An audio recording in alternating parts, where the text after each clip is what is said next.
Bob, do you have power at your house? Yes. Man, I'm like the only one, I feel like.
Alrighty, I think we have everyone. Oh, I think she lives in Washington Heights. Yeah, she lives in the city. So she lives in the white area.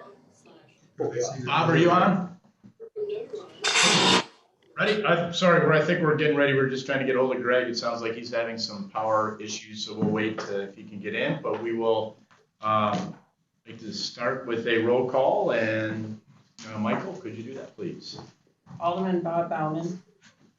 Present. Mr. Mark Flaherty. Mr. James Cantor. Here.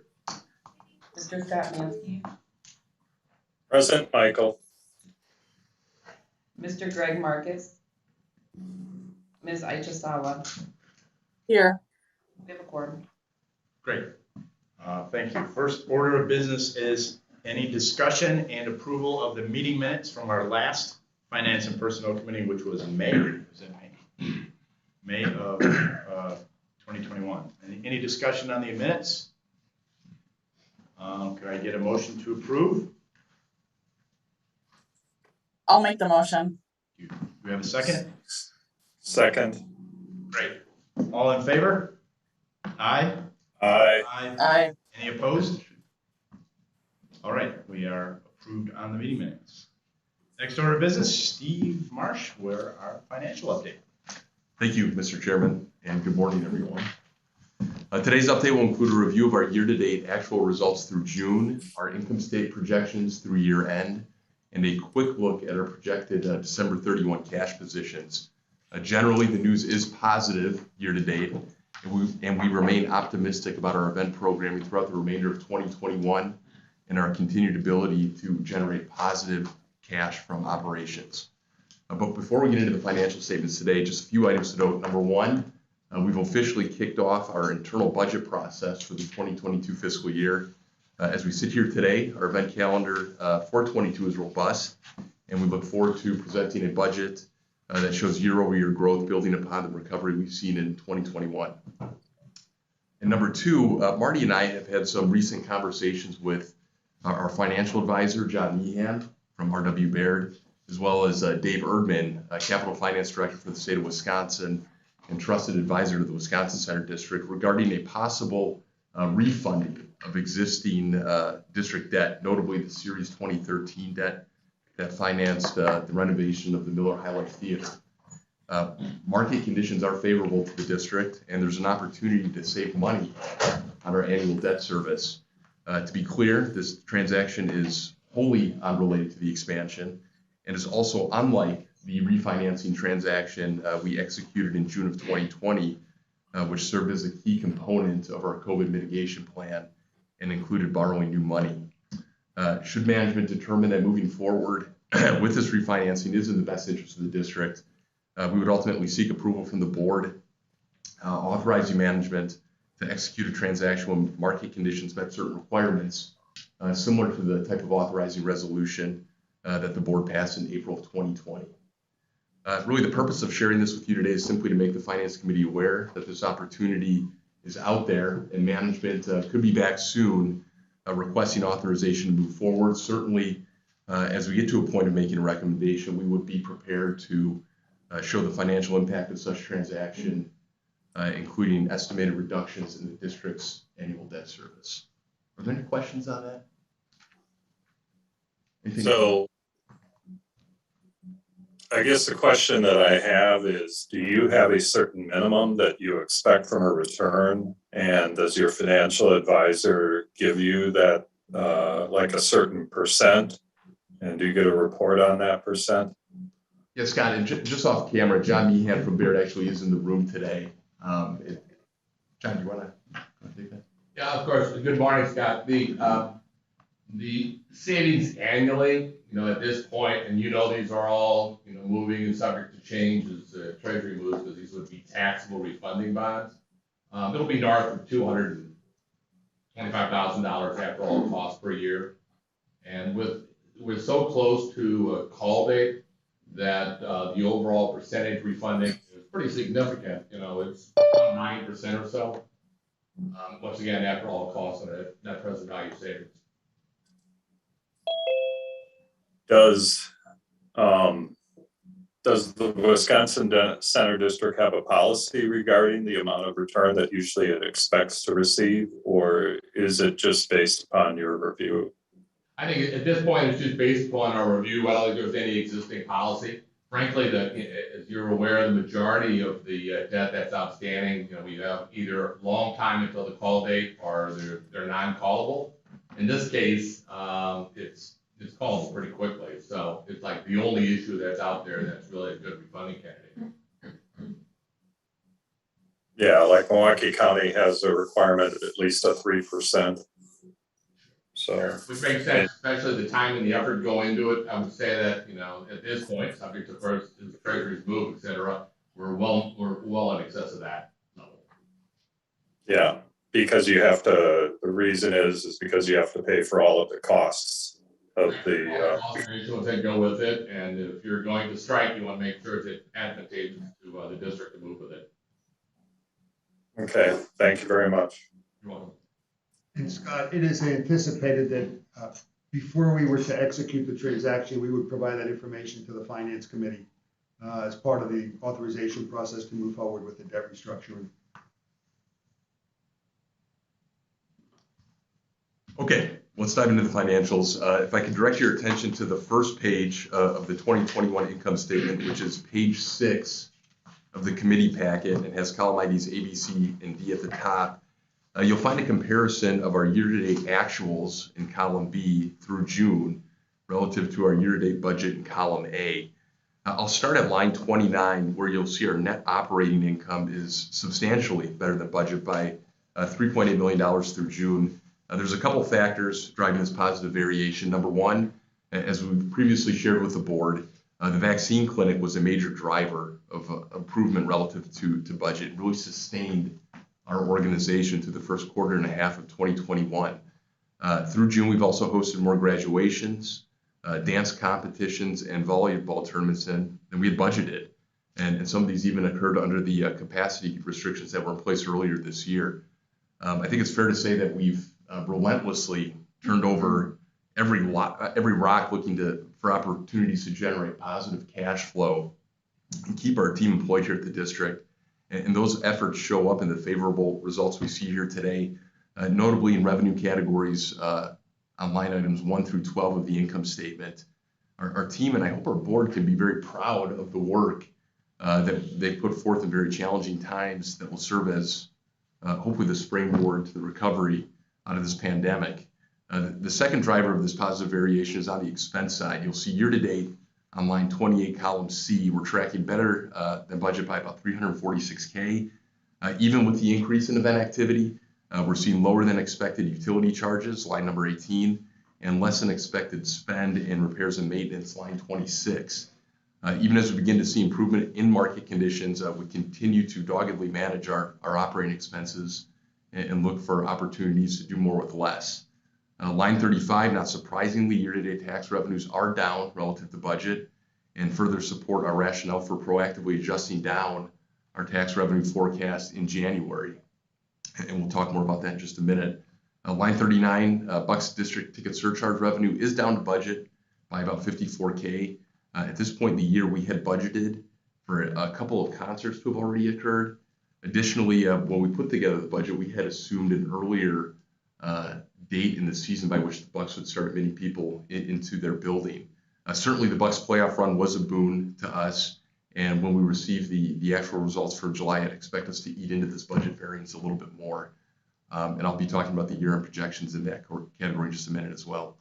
Line 66, non-operating expenses are over budget by about $6.6 million. This negative variance is solely the result of the bond interest expense associated with the expansion debt service, which was not budgeted for. And this line item makes Marty cringe every time we review these statements because it really masks the positive progress we've made in our business that has produced favorable financial results. Notwithstanding the bond interest expense, we've held the line on expenses in almost every category year to date. You'll see in a moment, we're still projecting that we'll hit our target budget number in these categories by year end, but that's probably a bit conservative right now. And I would still expect us to save money overall in our non-operating expenses. One line item to note here, the Visit Milwaukee expense, line 50, has a positive variance to budget, about $500,000, which means we're paying them less. That's largely a result of the decrease in expected tax revenue collections relative to budget, which is a direct driver of their annual payment. Overall, line 70 shows we're down from budget by $3.3 million. However, excluding the bond interest expense, we'd be showing a positive variance of almost $5 million. Thank you for highlighting that final point. Okay. Turning to page 7 of the packet, to the income statement with column IDs E, F, G, and H at the top, you'll see. Could I interrupt on a question, please? Yes, Alderman. The bond interest expense, you mentioned that was not budgeted initially. Is that going to be an ongoing expense at that level, or was this a extraordinary bond interest expense item? In other words, are we going to be looking at this level of increase basically for the foreseeable future? Yeah, Alderman, thank you for the question. I think referring back to page 7, going to page 7, line 65, you'll see the bond interest expense in column F is approximately $34 million for the 2021 fiscal year. That's a good order of magnitude of what we could expect to see moving forward. As John from Baird talked about earlier, we are looking into this refinancing transaction, which has the opportunity to lower interest costs moving forward. But yeah, I would say that's a good order of magnitude. Certainly, as we talk about the 2022 fiscal year, we will budget appropriately, so we will not see that variance throughout the year. Does that answer your question, Alderman? I guess, but going up to the tax revenue, I mean, that bond interest expense exceeds the tax revenue. So we're paying interest out of operating income at this point? No, so much of the expense on the income statement right here is accrued for. we don't actually begin debt service payments on the expansion debt until 2027. At such point, we would expect tax revenues to get to a point to sustain that debt service. So as a matter of general accounting principles, we have to make an accrual to the income statement today. However, the actual cash going out the door doesn't begin until 27. Okay, all right, very good. So this doesn't have an impact on your cash flow then? No, in fact, we'll talk about the restricted cash flow projections here in just a few moments, but we are still projecting to add just over $3 million in 2021 to our restricted reserve account, which is used to fund our debt service payments. And this is all consistent with the presentation we gave the board in April and consistent with the debt we priced out in October. There are no surprises here. I think that the reason why this stands out today is that the budget that we presented to the board in October was before we issued the expansion debt, and therefore was not budgeted for. We didn't know the amount. Scott, I notice your hand is still up on the screen. Is there another question? Yeah, so your page, so you're going to talk about your page, the comparison, the fiscal year, prior year actual to the current year forecast. That's what you're talking about now. I'm sorry, I'm on page 7, which shows the 2021 annual budget to the 2021 annual forecast. This has column ID. Yeah, okay. Because I just pulled down the individual statements that you sent. Oh, I'm sorry. Sorry. Yeah. That would be the, I think the second page of that 2021 income statement PDF. Okay. Because when you talked about line 65, the bond interest expense, I don't know if that was in column K. Column F. F is in Frank. He's on the next page. K as in king. F is in Frank. Fred. Finance. Okay. I was just looking at your projection for the annual. Sorry, I'll let you go on. Okay. So just to be clear, I am on income statement with the column IDs E, F, G, and H at the top, which again compares our annual budget to our annual forecast. And again, I'll draw your attention to line 29, column G. You'll see the net operating income variance to budget is projected to be a positive $4.5 million by year end. This is about $1.1 million better than the forecast that we presented to you at the June board meeting. And I'm going to stay with page 7 right now. But for your reference, you can see on page 9 of the packet the comparison of today's forecast to the June forecast and the resulting variation. So what is contributing to the uptick in net income compared to June? In addition to the continued improvement in event activity, the district was awarded earlier this month approximately $983,000 in grant money through the Shuttered Venues Operator Grant Program administered by the Small Business Administration. And that is driving this significant variance in line 13 of the income statement. We applied for this grant in April, along with other live venue organizations such as Summerfest and the Pat Theater Group. However, due to our legal entity status as a government municipality, we were in the last grouping of venues to be given consideration for grant money, and thus had previously not forecasted to receive this revenue. Needless to say, this is a big win for our organization, and this will help us accelerate our recovery out of the pandemic. You'll notice some additional variation in line. Before you move forward, I just want to take a pause for a second. And as I'm sure most of you on the call can appreciate, getting grant money just doesn't get dropped in your lap. It requires very artful and skillful narrative along with the facts, and both Sarah Mayo and Steve Marsh crafted the application response, stayed on top of the process to make sure that even though we weren't first in line, that we were still in line. And I just want to, the organization and me specifically are extremely appreciative for their commitment to stay on top of this that got us this award. So thank you both. And hopefully there'll be more to come. Absolutely. Sorry, Steve. Thank you, Marty. You'll notice some additional variation in lines 1 through 28 caused by improved and increased event activity from last forecast, of which the Beyond Van Gogh event is contributing significantly. And I believe Marty will talk more about the success of that event in his CEO update momentarily.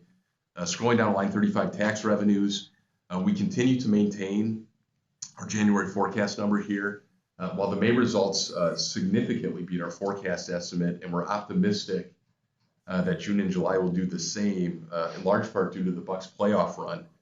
We want to be careful not to over-project revenue here, only to have to walk back some numbers later in the year should economic conditions in third and fourth quarter prove to be unfavorable. Line 39, Bucks district ticket surcharge. We're projecting to be down about $50K relative to budget by year end. And that's actually a pickup from our last board meeting of about $200K.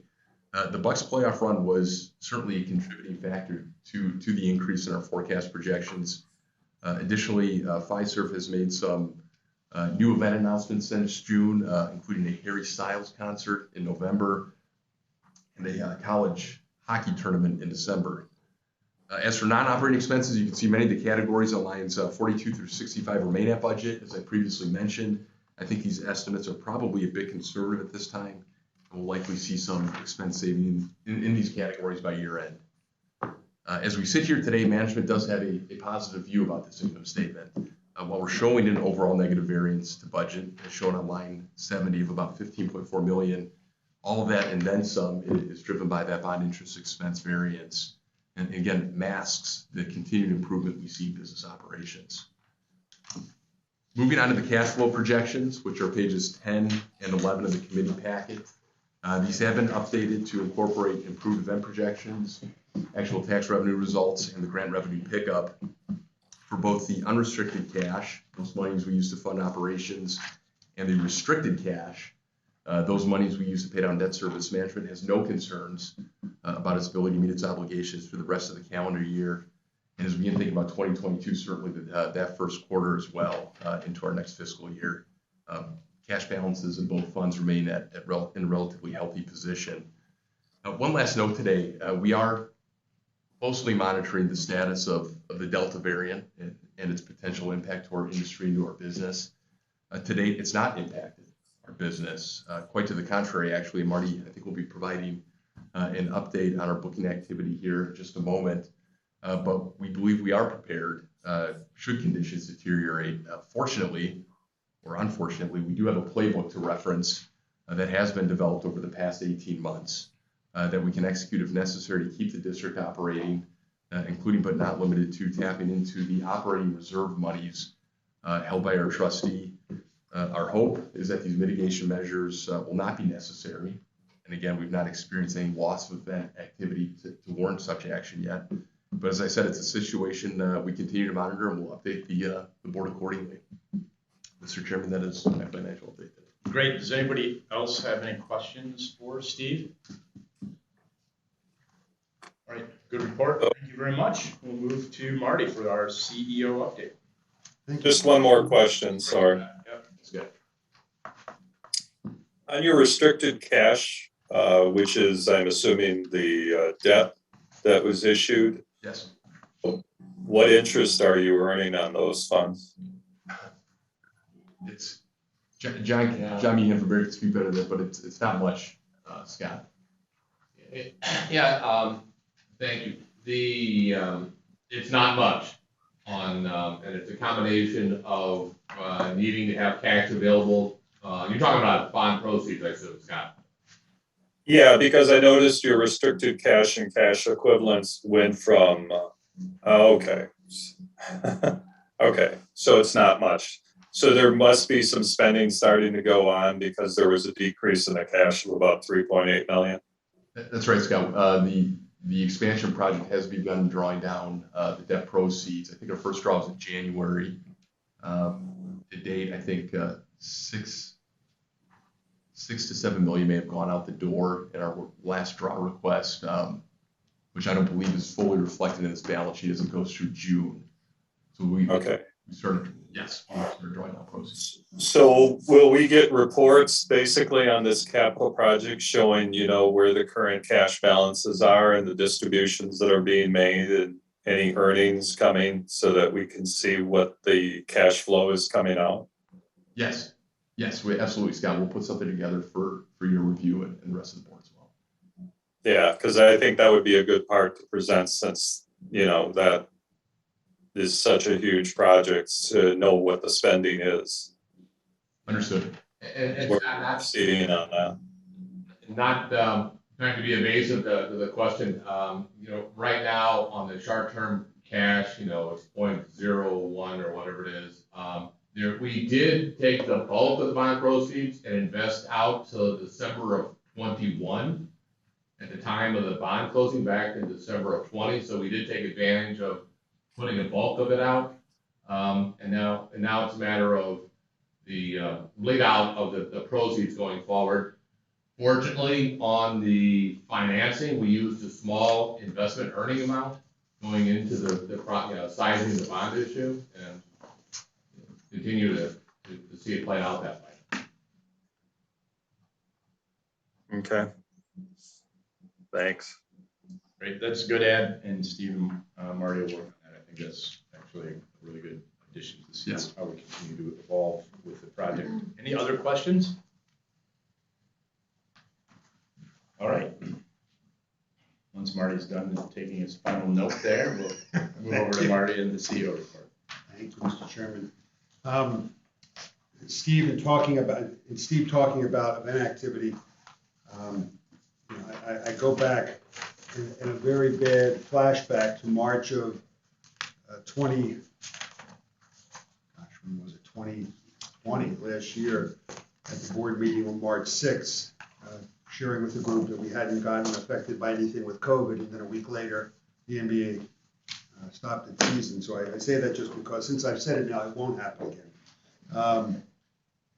We've received a few inquiries from upcoming events inquiring about our building policies for masking, if we put anything in place requiring staff or guests to be vaccinated.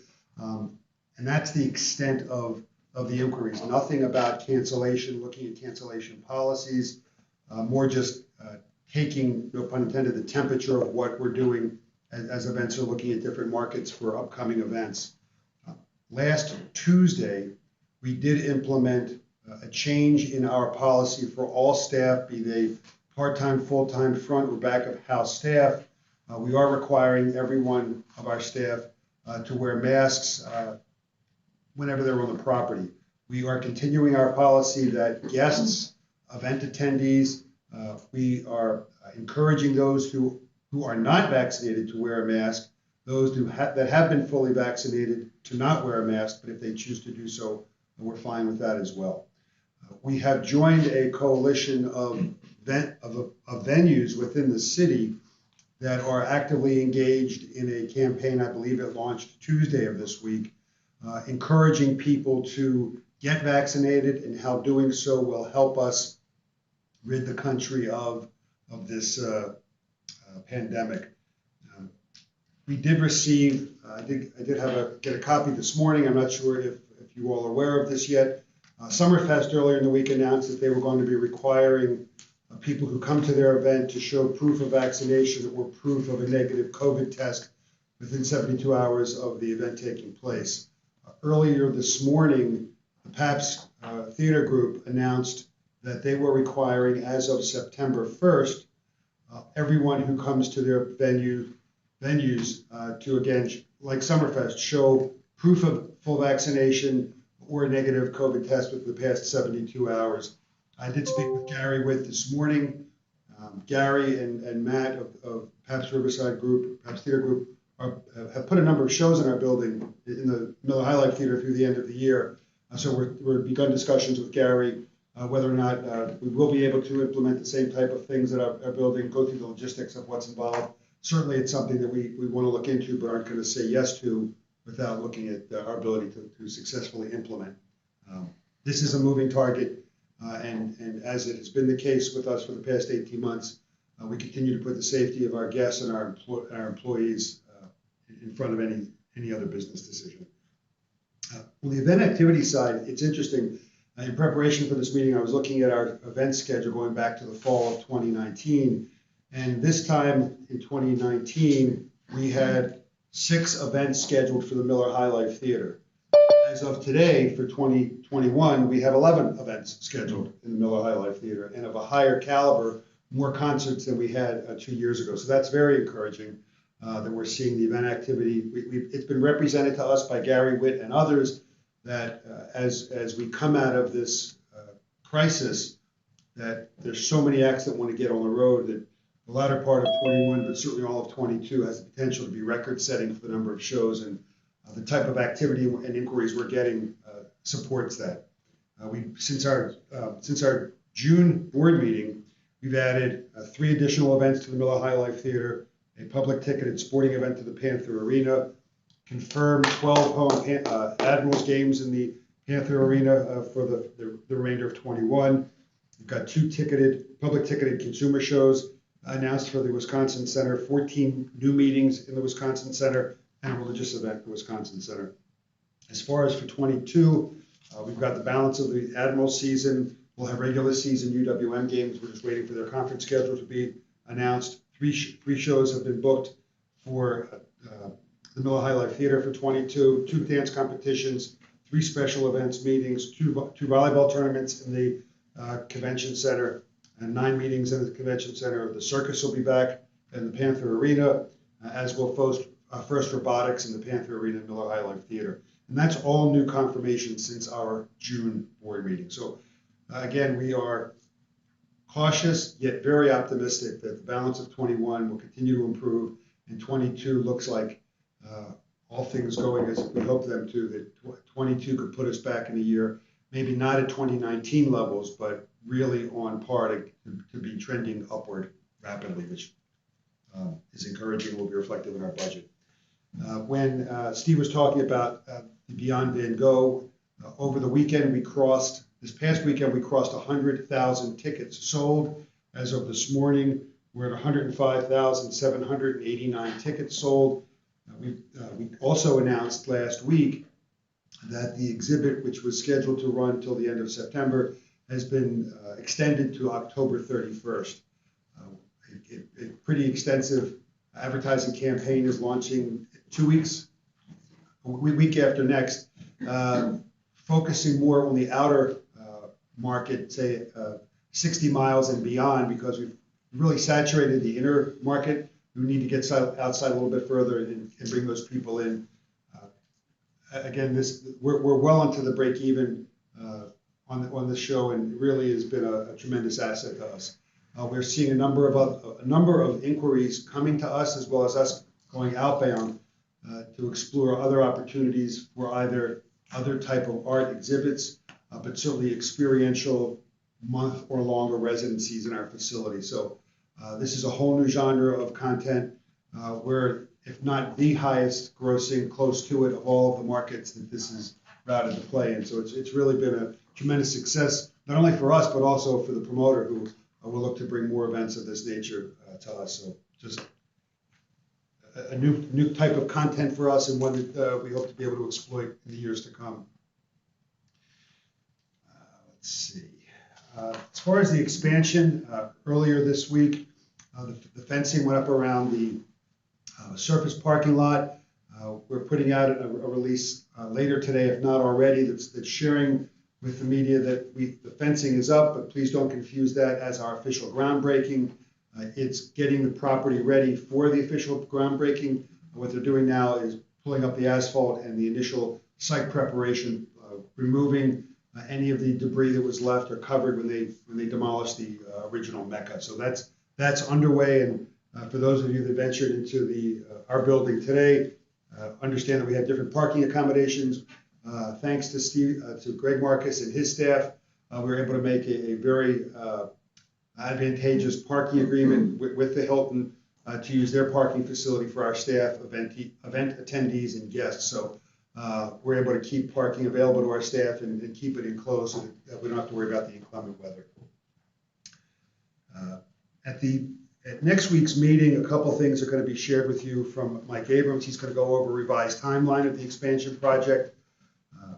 We will be presented by Carla Cross, our first quarterly inclusion report. She had talked about that along with Randy Crump at the June board meeting. We do have the first quarter results, so she'll be presenting them to the board. And one of the things that I'm sure was on everyone's mind and probably has gone back a little bit in dealing with more pressing issues, but when the condominium collapse occurred in Miami a month and a half ago, it really certainly scared me and brought to the forefront for me the importance of making sure our existing facilities and things that we're looking to build are structurally sound. So we will be having a presentation made by, I believe the gentleman's name is Mike Voigt with Grafe. They're the structural engineer on the project. I've asked them to come in and give a very top line presentation, just if for no other reason to give me and you all some peace of mind about the structural integrity of the project and answer any questions you may have over what happened in Florida and what we are doing or have already done in the design phase to ensure something like that doesn't happen to us or any of our properties. We've been working on this. I know I've shared this with you a couple times, but I hope by tomorrow that we will have finished crossing the T's and dotting I's on an agreement with a different firm to represent us for naming rights and major partnership opportunities for the expansion. The business terms have been resolved.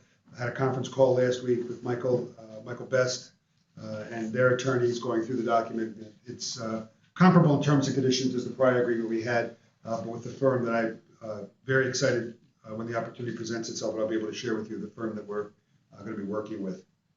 To that point, staying with sponsorship and advertising revenue, we've been searching for the past 18, 19 months to bring somebody in to be our point person for corporate partnerships. It's an area that we have not really exploited other than the naming rights with Molson Coors for the theater and UWM for the arena.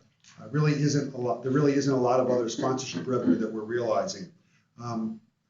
Pretty exhaustive search. We wound up after a year or so doing it without a search firm, engaged a very reputable, nationally known search firm that finds personnel for venues, sports and entertainment venues. And we've hired a gentleman who starts August 23rd. His name is Steve Harms. He'll be our Vice President of Corporate Partnerships. Steve started his career working for the Milwaukee Bucks. He went on to work in New York for the NBA League office. He was President of Marketing and Sales for the Detroit Lions. He was Vice President of Corporate Partnerships with the Ilitch Group that owns the Tigers and the Red Wings. Steve is native to Milwaukee, and has a Bachelor of Science degree from the University of Wisconsin at La Crosse. So excited to have him come on board and really be solely focused on maximizing corporate partnerships and generating a revenue stream for us that will help us in our unrestricted cash revenue bucket. So that's all good. Tomorrow, our Vice President of Marketing and Communications, Sarah Mayo, is being honored at a luncheon by the Milwaukee Business Journal as a CMO of the Year. So we're very proud of her efforts, and only cost us a table. So it was a very worthwhile, very worthwhile expense. No charge. Oh, no. Oh, wait a minute. All right. Okay, you know what? We pay in many ways through that. Okay. Yeah, Richard's got it. Steve Bart has mentioned the grant that we received a couple weeks ago. Something that to make you aware of that we're also working on, although the application has not yet been made available. Last week, Governor Evers announced that $10 million from the American Rescue Plan Act was going to be used to fund local government and tourism nonprofit entities related to investing in their infrastructure. With any grant submission could be submitted up to $3.5 million. We've identified 3 projects that we need done for the existing property. This is completely unrelated to the expansion of the convention center, but we've got 3 projects that we've been tracking in our 5-year plan that absolutely need to be addressed. One is replacing the existing 23-year-old roof on the south building. There are 3 elevators in this building that need refurbishing, and our loading dock has some areas that need to be reinforced and repaired. All of those together come to $3.5 million. So at such point as the application becomes available, we will be submitting it to get those funds, and that would certainly help us in years to come in not having to take that money out of our operating account to fund those infrastructure programs. And the last thing I have, Mr. Chairman and committee, is that for the past 10 months or so, we have been looking at the Visit Milwaukee contract and different options. And at the board meeting, I expect to be in a place where I will be able to come to the board with an overview of what we've been doing, where we are, and present to you all a recommendation of how we'd like to proceed. I'm not there yet. I still have some discussions I need to continue over the next week or so, but it is my desire and plan at the board meeting next week to bring that up for the board's review and consideration. Great. Yes, absolutely. Love that. Good to get that update. And that's I open it. If any on the committee have any questions for me, happy to entertain them. Other than that, concludes my report, Mr. Chairman. Any questions for Marty? So Marty, the discussions with Visit Milwaukee, is that just because of the nature of what's happened in the last 2 years, or? Well, Scott, you may remember last October, given that we were in COVID and the world was upside down, I came to the board and you approved our ability to extend. Their agreement expired December 31st of 20. You gave us a year to extend that and investigate other options or continue with Visit Milwaukee. The extended agreement is set to expire December 31st, and it's just appropriate to come forward long before that so we can share with you our recommendation and then respond and react as you deem appropriate. Okay, thank you very much. Good. Any other questions? Good to hear some positive activity. So thank you. Team, Sarah, congratulations again publicly. It's awesome. Can't wait to go. Wait, I wasn't invited. Oh. So. We only had we couldn't had to afford buy them, so we kept them. Well, no, Rich is confident. Yeah, he's not. Yeah, okay. And Steve's not Mark. Yes, okay. Thank God he's not. All right, the closed session, because of where we were with some of the things, I think we will move on from that. We will not have a closed session as part of anything that we need to discuss. The board meeting agenda review for the next board meeting, which is next Friday, I believe, is going to follow very similar that we have followed here with the Finance Committee, with the exception of potentially the closed session, maybe added back in, depending on where we are with negotiations and discussions on different things that are going on outside of this. I would expect to go to closed session. Great. So this is the agenda you have in front of you from a Finance and Personnel Committee. We will follow that for our agenda for the board meeting next Friday. Committee dates, I think everything's stayed static since we've last talked, Michael. I don't think there's any changes. As always, if people cannot make it, please let Michael and Marty know, and we'll try to accommodate accordingly. We want to make sure that we have quorums as we move forward, which we've done a very good job on. So thank you for all of your attendance. Any future items to discuss, namely for this Friday or later in the fall, voice that now, or we will, again, send an email or text or whatever, and we will make sure we consider that for addition. With that, if there are no other questions, I would recommend or would entertain a motion to adjourn. Motion to adjourn? Do we have a second? Rachel will second. Thank you. All in favor, say aye. Aye. Any opposed? All right, the Finance and Personnel Committee for August 2021 is adjourned. Thank you very much, and have a fantastic weekend. Go clean up your trees. Get your power back. Yeah. Bye.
in the hopes of getting finished quickly and going to the orders of business. So if we could get a roll call, Michael, that'd be great. Mr. Joel Brennan, Present. Mr. Grady Crosby, Here. Senator LaTanya Johnson, Here. Mr. James Cantor. Here. We have four. Great. First order of business is any discussion for the governance committee meeting that we had April 8th of 2021, and if not, approval of those meeting minutes. Do we have any points of discussion for the meeting minutes? Great. I would ask for a motion for approval. This is Director Crosby. I'll move it. So moved. Great. And we have a second? Second, Johnson. Great. All in favor, say aye. Aye. Aye. Aye. Any opposed? All right, meeting minutes are approved. On to Steve Marsh for our financial update.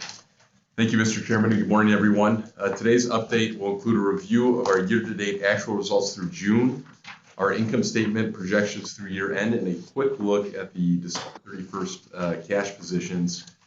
Generally, the news is positive year-to-date, and we remain optimistic about our event programming throughout the remainder of 2021 and our continued ability to generate positive cash from operations. But before we get into the financial statements today, just a few items to note. Number one, we've officially kicked off our internal budget process for the 2022 fiscal year. As we sit here today, our event calendar for 22 is robust, and we look forward to presenting a budget that shows year-over-year growth, building upon the recovery we've seen here in 2021. Number two, Marty and I have had some recent conversations with our financial advisor, John Meehan from R.W. Baird, who is seated in the room today with us just off camera, as well as Dave Erdman, Capital Finance Director for the state of Wisconsin and trusted advisor to the Wisconsin Center District, regarding a possible refunding of existing district debt, notably the Series 2013 debt that financed the renovation of the Miller High Life Theater. Market conditions are favorable for the district, and there's an opportunity to save money on our annual debt service. To be clear, this transaction is wholly unrelated to the expansion and is also unlike the refinancing transaction we executed in June of 2020, which served as a key component of our COVID mitigation plan and included borrowing new money. Should management determine that moving forward with refinancing is in the best interest of the district, we would ultimately seek approval from the board authorizing management to execute the transaction when market conditions met certain requirements, similar to the type of authorizing resolution the board passed in April of 2020. The purpose of sharing this with you today is simply to make the committee aware that this opportunity is out there, and management could be back soon to the full board requesting authorization to move forward. Certainly, as we get to the point of making a recommendation, we would be prepared to show the financial impact of such transaction, including estimated reductions to the district's annual debt service. So are there any questions on that right now? Okay, so we'll dive into the financial statements. If I could direct your attention to the first page of the 2021 income statement, and that is page 6 of the committee packet, and has column IDs A, B, C, and D at the top. You'll see a comparison of our year-to-date actuals in column B and our year-to-date budget in column A through June 30th. I'll start at line 29, where you'll see net operating income is substantially better than budgeted by about $3.8 million through June. There's a couple factors driving this positive variation. Number one, as we've previously shared with the board, the vaccine clinic was a major driver of our improvement relative to budget and really sustained our organization through the first quarter and a half of 2021. We also hosted more graduations, dance competitions, and volleyball tournaments than we had budgeted, and with some of those even occurring under the capacity restrictions that were in place earlier this year. Needless to say, we have relentlessly turned over every rock to look for opportunities to generate positive cash flow and keep our team employed here at the district, and those efforts show up in the favorable results we see here today, notably in our revenue categories, lines 1 through 12 of the income statement. Our team, and I hope our board, can be very proud of the work they've put forth in very challenging times that will serve as the springboard to our recovery out of this pandemic. The second driver of the positive variation is on the expense side. You'll see year-to-date on line 28, column C, we're tracking better than budget by about $346K. Even with the increase in event activity, we're seeing lower than expected utility charges, which is line 18, and less than expected spend in repairs and maintenance, line 26. Even as we begin to see improvement in market conditions, we continue to doggedly manage our operating expenses and continue to find ways to do more with less. Line 35, not surprisingly, year-to-date tax revenues are down relative to budget, and further supports our rationale for proactively adjusting down our tax revenue forecast in January, and we'll talk about that more in just a minute. Line 39, the Bucks district ticket surcharge revenue is down to budget by about $54K. At this point in the year, we had budgeted for a couple more concerts to have occurred at the Fiserv Forum, and had expected the Bucks to begin admitting patrons to their games earlier in the season. Certainly, the Bucks playoff run was a boon to us in terms of revenue, and again, I'll talk about that in just a minute on our year-end projections. Line 66, non-operating expenses are over budget by $6.6 billion. This negative variance is solely the result of the bond interest expense associated with the expansion debt service, and that is noted on line 65. And this was not budgeted for, although not unexpected. We hadn't budgeted for it because the debt was issued after the budget was adopted by the board. And this line item makes Marty cringe every time we review these statements because it masks the positive progress we've made in our business that has produced favorable financial results. Notwithstanding the bond interest expense, we've held the line on expenses in almost every other category year to date. You'll see in just a moment, we're still projecting that we'll hit our target budget number in these categories by year end. That's probably a bit conservative, and I would still expect us to save money overall on our non-operating expenses. One line item to note here, the Visit Milwaukee expense, line 50 has a positive variance to budget of about $500,000. That's largely a result of our decrease in expected tax revenue collections relative to budget, which is a direct driver of their annual payment. Overall, line 70 shows we're down from budget by $3.3 million. However, excluding the bond interest expense, we'd be showing a positive variance of almost $5 million. Steve, on line 29 on the variance on column D, maybe there's a cutting and pasting here or formula error. Shouldn't that be positive 172 variance? Yes, it should, Jim. Mr. Chairman, thank you. I will make that correction. You got to take the wins where you can get them. It's a big swing. 40%. That's right. That is a formula error. We'll adjust that prior to the board meeting here. Thank you. But an Steve, error, I've got a question as well. Can you hear me? Yes. In looking over, so it looks like the tax revenues, and you said you may be talking about this further, but tax revenues are down year to date, but they're down on what I would assume was a lower projection as well. One, anything you can do to just give a sense of where the market is, but also even where we started with projections on what would be a normal year, just for our purposes of kind of relative the continued effects of COVID-19. Right. Thank you for the question, Mr. Secretary. You're right. We did project lower tax revenues than we would in a normal year, say 2019. Those projections were driven in part by the HVS study that was provided to us in May of 2020, in which they had projected a recovery that didn't start occurring in reality until a couple months later. And we're starting to see that recovery ripple through our collections. The last set of actual results we have are through May, and those beat our forecast projections by about 30%. Part of that was attributable to locally anyway, to the Bucks playoff run in terms of food and beverage revenue, hotel rates and occupancy. We saw an increase with people coming in from out of town for those games and the media presence. So I think we're expecting June and July to show hopefully as favorable results as we saw in May. But beyond that point, I'm not sure we're too comfortable projecting any more than what we've already forecasted. And it really serves as a hedge against any potential unfavorable economic conditions Yeah. we see through the fourth quarter. Did that answer your- Thank you. Appreciate that. So these tax revenues, there's a lag and these are May tax revenues. These incorporate the May actual Got it. results, that's Yep. right. Yep. June is represented here as our forecast. Got it.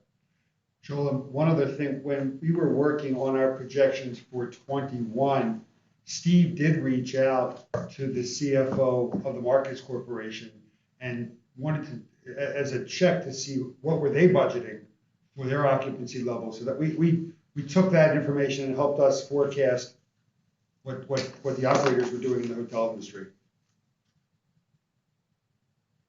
And I guess just one other comment on that, Mr. Secretary, we're projecting tax revenues to end the year at about $26 million. I believe in 2019, which was our last normal year, in fact, one of our best years on records, we were closer to $37 million. So we're about $11 million down from our last non-COVID year. Great, thanks. Turning to page 7 of the packet to the income statement with column IDs E, F, G, and H at the top, you'll see a comparison of our annual budget, column E, to our projected annual forecast, column F. And again, drawing your attention to line 29, column G, and please ignore that negative variance in column H. That also needs to be adjusted. You'll see the net operating income variance to budget is projected to be a positive $4.5 million by year end. This is about 1.1 to 1.2 million better than the forecast we presented to you at the June board meeting. And I'm going to stay with this page right now, but for your reference, you can see on page 9 of the packet the comparison of today's forecast to what we presented to the board last in June and the resulting variation. But what's contributing to the uptick relative to June is the continued improvement in event activity, number one. And number two, the district was awarded earlier this month approximately $983,000 in grant money through the Shuttered Venues Operator Grant Program administered by the Small Business Administration. And that's driving the significant variance in line 13 of the income statement. We applied for this grant in April, along with other live venue organizations such as Summerfest and the Pabst Theater Group. However, due to our legal entity status as a government municipality, we were in the last grouping of venues to be given consideration for grant money, and thus had previously not forecasted to receive this revenue. Clearly, this is a big win for our organization, and it's going to help us accelerate our recovery out of this pandemic. You'll notice some additional variation in lines 1 through 28 caused by improved and increased event activity from our last forecast, of which the Beyond Van Gogh event is contributing significantly. And Marty will talk more about the success of that event in his CEO update in just a minute. We talked about tax revenues already. We're maintaining our January forecast number. As discussed, May was significantly better. We hope we can continue the good news in June and July. Line 39, the Bucks district ticket surcharge, we're projecting to be down about $50K relative to budget by year end. And this is actually a pickup from our last board meeting of about $210K. The Bucks playoff run was certainly a contributing factor to that increase, and we really weren't projecting any more playoff games outside of the first round, and clearly they exceeded that. Additionally, the FISERV has announced some additional programming since our June board meeting, including a Harry Styles concert in November and a college hockey tournament in late December. As for non-operating expenses, you can see many of the categories on lines 42 through 65 remain at budget. As I previously mentioned, I think these estimates are probably a bit conservative at this time, and we'll likely see some of these expense savings in these categories by year end. Steve, in the forecast, do you have a full Bucks season starting and as it would regularly begin for 2021 on ticket surcharges? That's right. Okay, that's correct. So as we sit here today, I mean, management has a pretty positive view of our income statement. While we are showing an overall negative variance to budget, as shown on line 70 of about $15.4 million, all of that is driven by the bond interest expense variance, as well as our decrease in tax revenue collections, which again masks the continued improvement we do see in business operations. Moving on to the cash flow projections, which are pages 10 and 11 of the committee packet. These have been updated to incorporate improved event projections, actual tax revenue results, and the grant revenue pickup. For both the unrestricted cash, which is the money we use to fund operations, and the restricted cash, those monies we use to pay down our debt service, management has no concerns about its ability to meet its obligations through the rest of the calendar year. And really, for that matter, the first quarter of 2022, both fund balances remain in a relatively healthy position. And one last note today, we are closely monitoring the status of the Delta variant and its potential impact to our industry and to our business. To date, it's not impacted our business. Quite to the contrary, actually, Marty's going to talk a little bit about our booking activity here in just a moment. But we believe we are prepared should conditions deteriorate. Fortunately, or unfortunately, we do have a playbook to reference that has been developed over the past 18 months that we can execute if necessary to keep the district operating, including but not limited to tapping into our operating reserve monies held by the trustee. Our hope is that these mitigation measures aren't necessary. And again, we've not experienced any loss event activity to warrant such action. But as I said, it's a situation we continue to monitor, and we'll update the board accordingly. Mr. Chairman, that is my financial update. Any questions for Steve? All right. With that, we will, Latan, you've made it back inside. Yeah, I've been in for a while, but yes, I made it back inside. Good. Hopefully the lights come on. All right. Marty, CEO, updated report. Thank you. Thank you for your time today. As Steve has indicated, we are encouraged what the balance of 2021 means for us from an event standpoint. We have received a very few number of inquiries from events that are scheduled for the balance of this year, not seeking information on cancellation, more checking with us to see what in fact is our current policy for masks or requiring vaccinations. Last Tuesday, we revised our policy for staff, both full and part-time, requiring everyone who's working in our building to wear a mask at all times. We have not changed our position for event attendees and guests. Our current policy is that if you are fully vaccinated, we welcome you to enter our building not wearing a mask, and if you are not fully vaccinated, we are requesting that you do wear a mask while inside. However, we are not checking vaccination cards or asking people for verification that they have a negative COVID test. Since our last board meeting in May, we have continued to see an increase in not just inquiries, but number of events being confirmed. Since our June board meeting, we've confirmed 3 more concerts in the Miller High Life Theater, for 2021, a public ticketed sporting event in the Panther Arena. The Admirals have announced their 21-22 season, which will bring 12 regular season games into the Panther Arena in 21. We have 2 consumer shows that we've added for the Wisconsin Center, 14 meetings within the Wisconsin Center, and 1 religious event.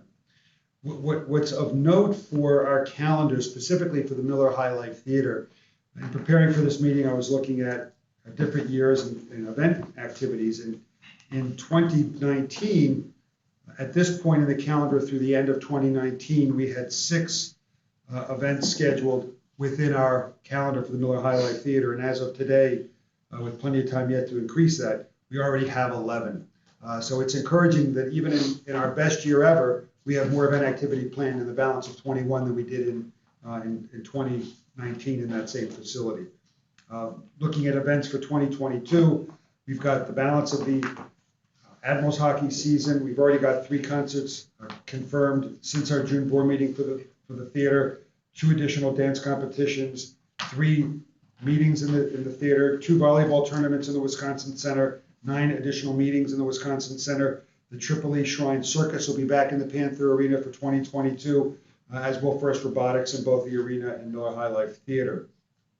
So we're very encouraged. That says, I said that last month, 2 months ago, and we continue to see, it's been reported to us by various promoters that the balance of 20, certainly all of 22, anyone who can play an instrument or sing a song will be on tour, and that really seems to be the case from what we're hearing from both the Fiserv Forum and Gary Witt, Matt Berenger at at the Pabst Theater Group.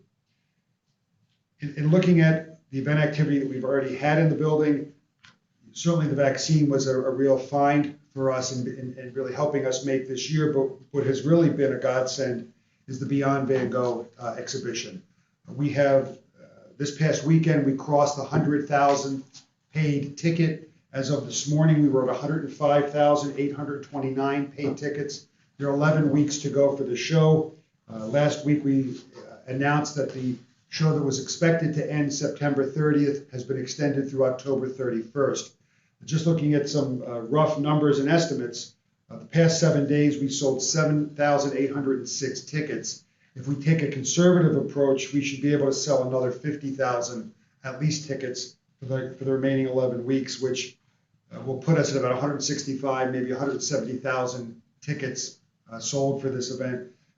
We don't see all the money. Obviously, the promoter is renting the building, paying us a piece of it. But this, for an event that wasn't budgeted, this could net us anywhere from $400,000 to $1 million, depending upon what happens over the next 11 weeks. So we could. I'm very hopeful that at the probably November or December board meeting, we'll be able to true up what the financials came in for Van Gogh and could really make this an incredible event for us. We are already in discussions with the same promoter. I did not hear how it went, but earlier this week they opened a new exhibit in Toronto, very similar in concept with Monet's artwork. So we're going to see how that goes. They're very happy with their experience in Milwaukee. If we can clear dates for them, I hope to pick up this event, the Monet event, as well as others. We're talking with a Jurassic experience in 2 of the halls for later this year. So this is presenting all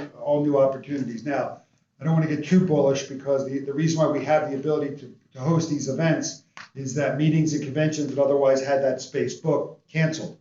So we've been fortunate to have the space available, but it'll be a balancing act between meetings and conventions and consumer shows that can really generate some money for us. That's why we're building a new convention center. That's why we're expanding. Attaboy. Thank you for your support. Thank you. Marty, can I ask you a question? Sure.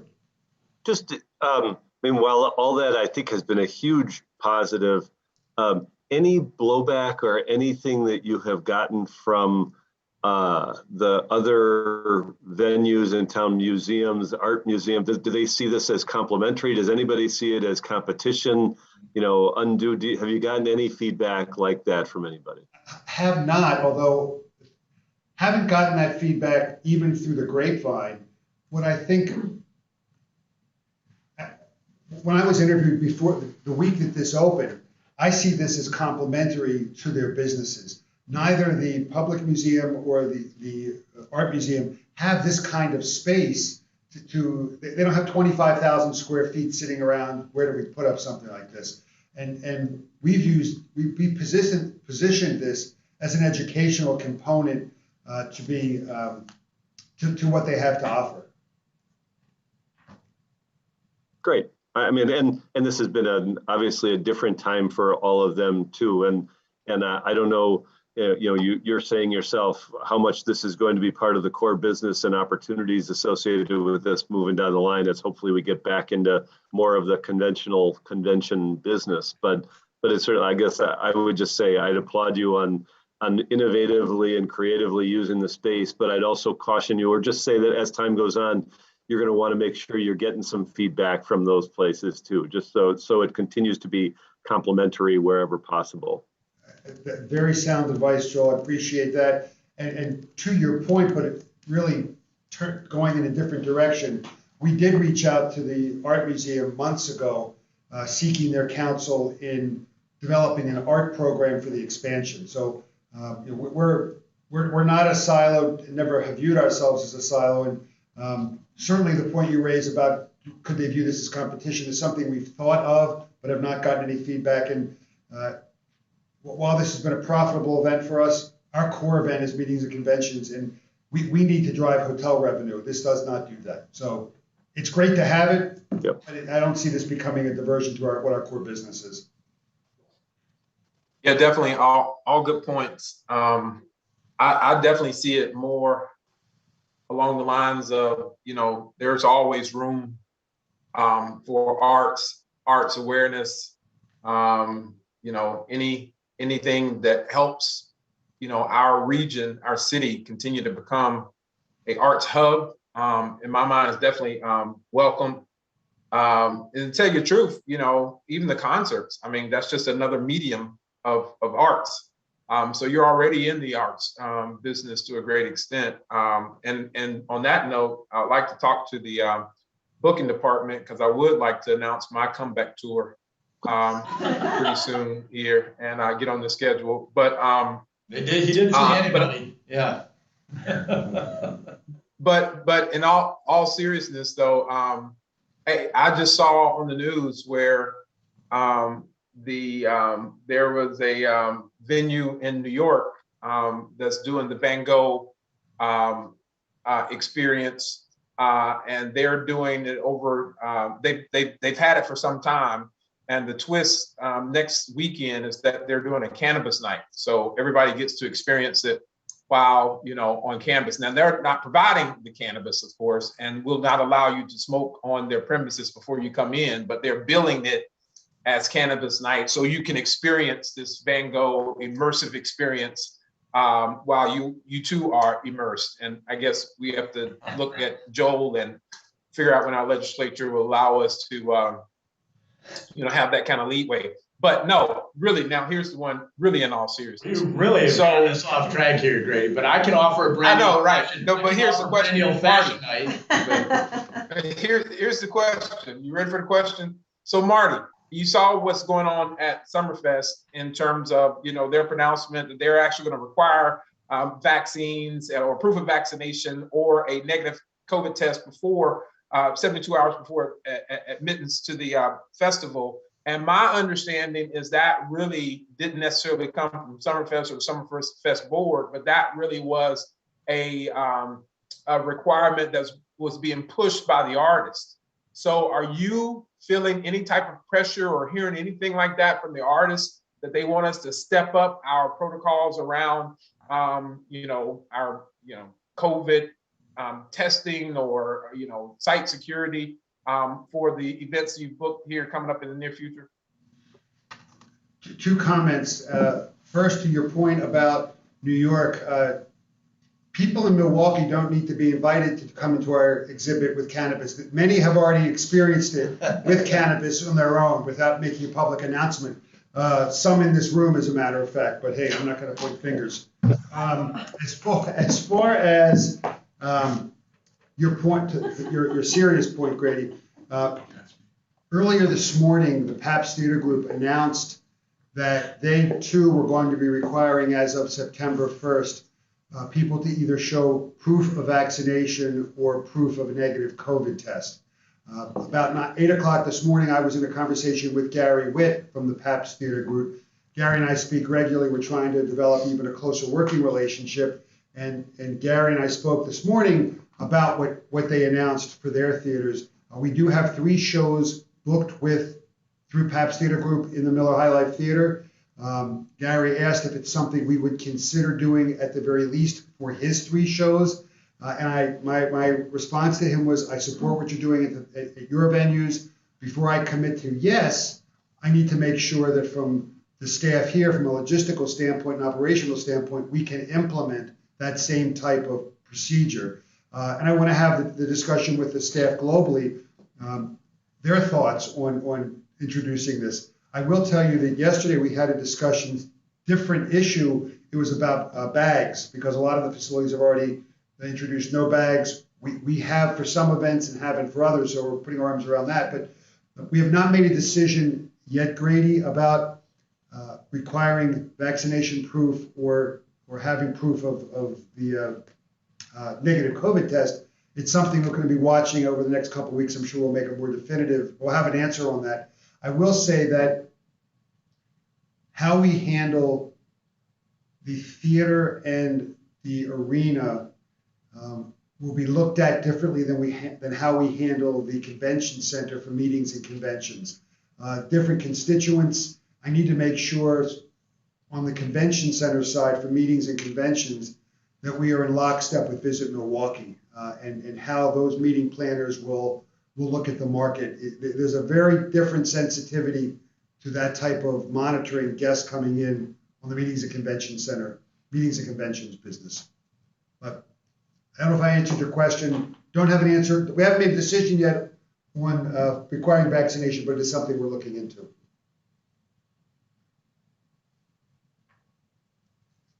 Is it okay with that, Grady? Anything else? Okay, good. Just staying with this point for one last second, there was a group of regional entertainment venues, which Gary Witt and Marcus Center for Performing Arts are a part of. We are engaged with them to promote and create awareness for the importance of getting the vaccine and how that truly is the way to rid the country, if not the world, of the pandemic. So we continue to take an active role in getting that message out to the public.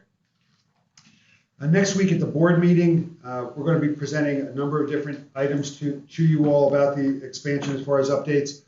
Mike Abrams is going to go through any revisions that we have to the project timeline. And the only thing that's really of note that may change a little bit is we're contemplating doing a groundbreaking earlier than we have been talking about. We've been looking at a late fourth quarter of 2021. Earlier this week, the fencing went up around the parking lot. They have started tearing up the asphalt, which is not the groundbreaking. It's the site preparation, getting it ready for the groundbreaking. We may be able to move the groundbreaking just because we're able to get the equipment and materials in sooner than we had anticipated. We may roll it forward to either the end of October or a midpoint of November. The advantage of moving it up 6-8 weeks is it'll give us more time before the ground freezes to get the process of driving 1,800 support piles into the property. So more to come on that, but that's the only thing on the timeline that I could see changing. We also will have presenting Carla Cross from Cross Management. We talked about in the June meeting the inclusion efforts we have for minority participation. The first quarterly report is being issued by next Friday, and that'll be presented to you so you can see how we're tracking in the first 3 months of the project. And then lastly, based upon the condominium collapse in Miami from 6-8 weeks ago, it certainly got us looking at how's our structure doing? What's being done with the design of the expansion to ensure nothing like what happened in Florida can happen here. And we have a representative from Grafe, who is the structural engineer on the project, coming in to make you aware of what happened in Florida to the best of their knowledge, and also hopefully put us and you at ease that what we're doing here is such that type of accident cannot happen in Milwaukee. So you'll see that. That's part of the presentation. But talking about a change in our naming rights representative partner, I'm hopeful that by tomorrow, the latest, we will be able to announce to you who we've signed with. We're literally crossing final T's and dotting the last few I's in an agreement. We've reached the basic, certainly the terms and conditions, which are very similar to what we had with the company Impression that we severed our relationship with. I'm really looking forward to being able to share with you the name of the firm, because they are an international firm in the venue representation and sales industry. So more to come on that, but I think it's going to put us in a league and put us at a level that I have only aspired us to really be involved in years past. Staying with advertising for a moment, we have not done, in the history of our organization, a very comprehensive job in exploiting sales and promotional partnership opportunities for the convention center or our properties. We certainly have the naming rights with Molson Coors, with UWM for the Panther Arena, but other than those two, we have very little sponsorship participation. We have hired, and he starts August 23rd, Steve Harms as our Vice President of Corporate Partnerships. He started his career working for the Bucks 30-some years ago. He served in a number of different positions. After leaving the Bucks, he went to work in New York for the NBA League office. He was Vice President of Marketing and Sales for the Detroit Lions, and served as a Vice President of Corporate Partnerships for the Ilitch Group in Detroit, who owned the Red Wings and Tigers. Steve is a native of Milwaukee, got his bachelor's degree at the University of Wisconsin La Crosse. So it's a great hire for us, and someone who I'm very confident is going to help us generate revenues in the unrestricted form that we desperately need in the years to come. Staying with some personnel highlights, Sarah Mayo, who you know as our Vice President of Marketing and Communications, is being honored tomorrow by the Milwaukee Business Journal as a CMO of the Year. So we're all going to, 8 of us will be at a table. We did not invite Mr. Cantor because we didn't have enough seats, and we were only going to buy 8 seats to begin with. Anyway, Sarah's being acknowledged tomorrow for her efforts, and we're really appreciative of the job she's done. To that point, both Steve and Sarah really deserve a shout out for their dogged efforts in getting that $984,000 grant. Joel knows probably better than anybody that grants can be offered, but it's the artistry that goes into the narrative and the numbers is what those evaluating take a look at. And I thought they wrote a very honest yet creative document that supported our request to get some monies. And as the application becomes available for the access to $10 million from the American Rescue Plan Act, we expect to do a similar type of submission. Joel is certainly aware of this. I don't know if you're aware of this, Senator or Grady, but on August 3rd, Governor Evers announced that there was a $10 million bucket from the American Rescue Plan Act that could be used by local governments and tourism entities that were nonprofit to help them invest and make infrastructure improvements. There are a number of infrastructure improvements to the existing facility unrelated to anything with the expansion and not funded through the expansion that we hope to obtain monies for. The 3 projects that we've identified are a new roof for the existing building that's 23 years old, infrastructure work and support repairs that need to be done to our loading docks that are 3 stories above ground, and the repair and refurbishment of 3 of our elevators. So once we get that application, we'll be submitting it and bugging the heck out of whatever department we have to try and tap into some of those monies to help us get these projects done. Lastly, and this is really just more a heads up for next week, you may recall that in October of last year, the board authorized us to enter into a 1-year extension with Visit Milwaukee for their services agreement that was to expire December 31st of 2020. It extended through December 31st of 2021. Since October of last year, we have engaged in a number of meetings with Visit, a number of meetings internally without Visit, looking at ways to move forward with or without Visit Milwaukee. And I believe that in the next couple of days, we'll be able to formalize a plan that we, in closed session, expect to present to you next Friday, and sharing with you our recommendation and how to move forward with Visit Milwaukee. And at that point, we'll seek your support of our recommendation that would enable us to take action and allow us to move next 5+ years into the future. And at a time where having stability and continuity really is important with the opening of the expansion and all the work that has to go into promoting that and getting that out to the world to book it. We need to act on that sooner rather than later, and we'll be presenting that to you next week. Again, in closed session for your review, and then since I will be asking for an action, we will need to go into open session to take a vote if one can be taken. Great. Yeah, absolutely. That concludes my comments. Any questions for Marty? Great. The next section here was closed session, which we will pass and move on from. That was for discussion, and we're just not at that point to need to go into closed session with discussions that are going on with various entities. So we'll do that, as Marty mentioned, in the board meeting on Friday. Board meeting agenda review. I think, sorry, I probably took that last meeting from you. That's okay. It's the same. It's basically the same as we've gone through today. So we will go through the exact same things with the inclusion of a closed session to go through a couple of the items that are out there that we will take action on. Future committee dates, those have not changed, Michael. So everything should be updated on your calendars. If there are people that cannot make it, please contact Michael, myself, or Marty. We want to make sure we have quorums as we are putting these things together, and everyone's done a great job around moving your personal and other professional schedules around to be here for this, so we appreciate that. And last, if there are any open items or other discussion items, please bring them up now.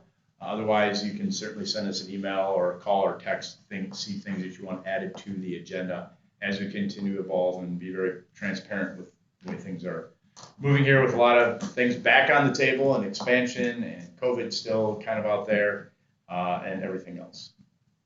Any other questions from the committee? Nope. All right, with that, I will ask for a motion to adjourn. I'll move. Adjournment. Do we have a second? I'll second. All right, all in favor of adjournment, say aye. Aye. Any opposed? All right, the governance committee for August 2021 is adjourned. Have a great weekend, and Senator, I hope your electricity comes back on sooner than later. Thank you, me too. You more than me, probably, yes. All right, thanks, everybody. You. Thanks. Thank you. Bye.